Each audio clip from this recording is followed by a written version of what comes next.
শুভ সকাল আমার প্রিয় পরিবার, তোমরা সকলেই কেমন আছো? আশা করছি যে যেখান থেকেই ব্লগটা দেখছো সকলে ভালো আছো। তোমাদের আশীর্বাদ ও ভালোবাসার সাথে নিয়ে আজকের ব্লগটা শুরু করলাম। তো বন্ধুরা, দেখেছো ঘুমের থেকে উঠেই কেমন কুয়াশায় চারিদিকটা ঘিরে রয়েছে। তো সেটাই একটু তোমাদেরকে দেখালাম।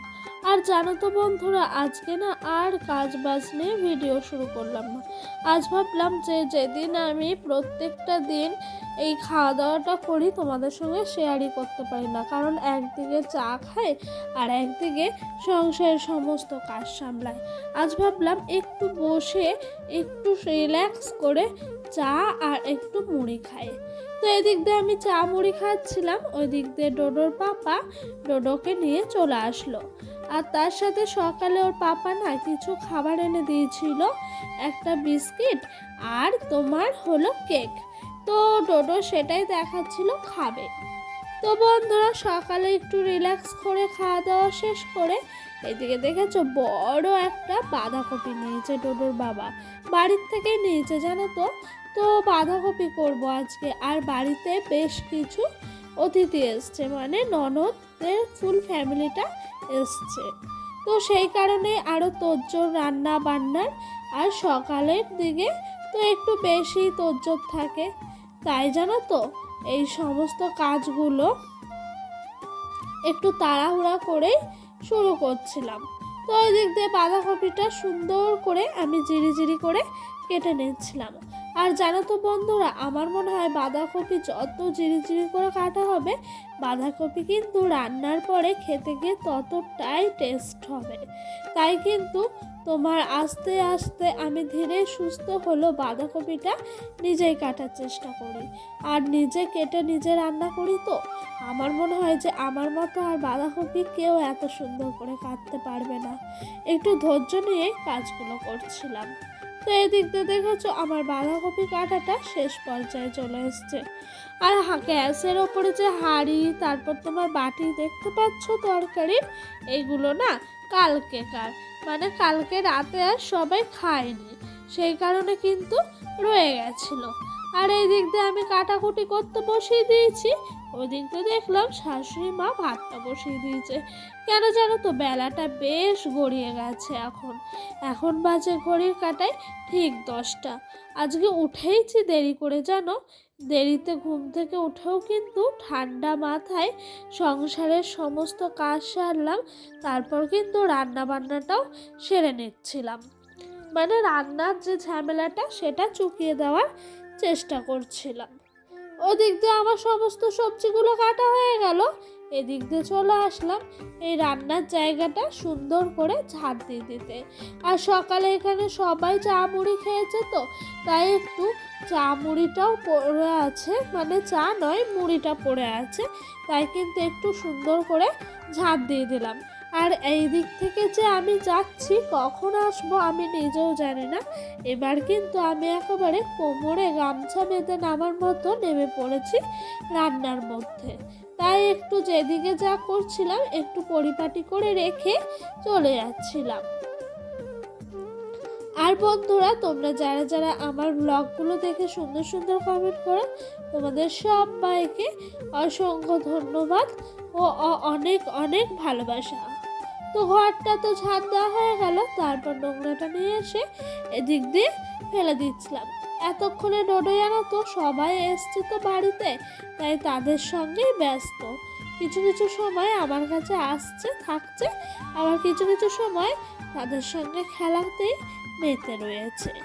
আর একটু ডোডো না সব বাচ্চাদের পেলে একটু ভালোবাসে। ডোডো কেন, সব বাচ্চাই আমার মনে হয় যে একটা খেলার সাথী পেলে ওদের আর কিছু চায় না।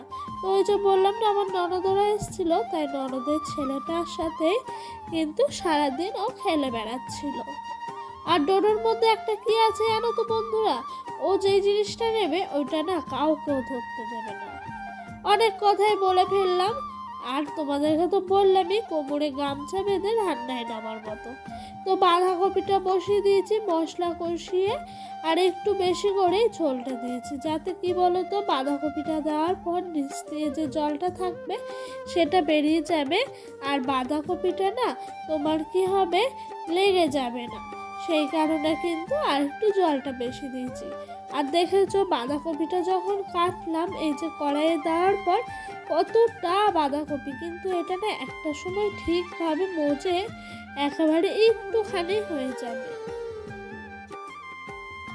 তো বন্ধুরা, তোমরা অনেকেই আমাকে সুন্দর সুন্দর কমেন্ট করেছো, তোমাদের সবাইকে অসংখ্য অসংখ্য ভালোবাসা।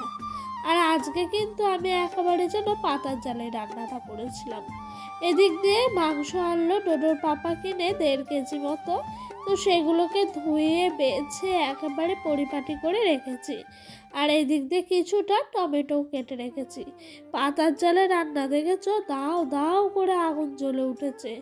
আর এই আগুনগুলো দিয়ে হলে না রান্না করতে অনেক ভালো লাগে। মিক্সিতে কিছুটা আদা, রসুন আর তোমার কাঁচা লঙ্কা, শুকনো লঙ্কা, জিরে পেস্ট করেছিলাম। তো এই পেস্ট করে রাখাটা মশলাটাই দিয়ে দিলাম। তারপর এখন সুন্দর সুন্দর করে কষিয়ে কষিয়ে কিন্তু মাংসটা একেবারে রান্না করব। আর আমার এই মাংসটা খেয়ে কিন্তু সকলে খুব সুনাম করেছে। সত্যি কথা বলতে কি জানো তো, আমি না রান্না করে সবাইকে খাওয়াতে ভালোবাসি। আমার না মনে হয় আমি নিজে রান্না করব আর সকলে খাবে। এটা প্রশংসা পাওয়ার জন্য না, আমার ভালো লাগা, জানো তো বন্ধুরা। তো ওই দেখো আগুনটা নিভে যাচ্ছে বারবার। তো এদিক দিয়ে সব কাজ টাজ সেরে এখন খেতে বসেছি বেলা 4টে। ভেবেছো কতটা ব্যস্ত। এদিক দিয়ে না রান্না করতে করতে চিকেন তো আমি কষা খাই না, তাই একটা ঝোলেরই চিকেন লাস্টে তুলে রেখেছিলাম। আর এই দেখো স্পাইসি স্পাইসি তোমার চিকেনের তরকারি। তো চিকেনটা না আমি গ্রেভি গ্রেভি রেখেছিলাম, আমার ঝোল একটু ভালো লাগে না চিকেনের, তাই কিন্তু একেবারে গ্রেভি গ্রেভি হয়েছিল। আর এই দিক দিয়ে চলে এসেছি, এই ডোডোর কিছু জামা কাপড় ছিল সেগুলোকে একেবারে ভাঁজ করে রাখতে। জামা কাপড় বলতে ওর টুকিনাকি কিছু জামা প্যান্ট, সোয়েটার, প্যান্ট এইসবই, বুঝেছো। তো এই দেখো সুন্দর করে ভাঁজ করে রাখছি। আর ওই দিক দিয়ে কিন্তু ডোডো এতক্ষণে ঘুরতে চলে গেছে। আর আজকে ভাবছি কাজ করে যাচ্ছি, ছেলেটা আমার একবারও কাছে আসছে না। কারণ কি বললাম না, ও খেলার সাথে পেলে আর কাউকে চায় না। তো একা একা কিন্তু সংসারের সমস্ত কাজগুলো সেরে নিচ্ছিলাম, জানো তো বন্ধুরা। তো বন্ধুরা ওই দেখো জামা কাপড়গুলো ভাঁজ করা হয়ে গেল। আর এইদিকে কিছু মোজা ছিল, ওই মোজাগুলোকে একটু সুন্দরভাবে রেখে দিলাম। তারপর জানো তো হাতটা খুব ফেটেছে। এই যে সারাদিন কাদা, তারপর ছাই সার্ফ নিয়েই তো আমার যুদ্ধ লেগে থাকে।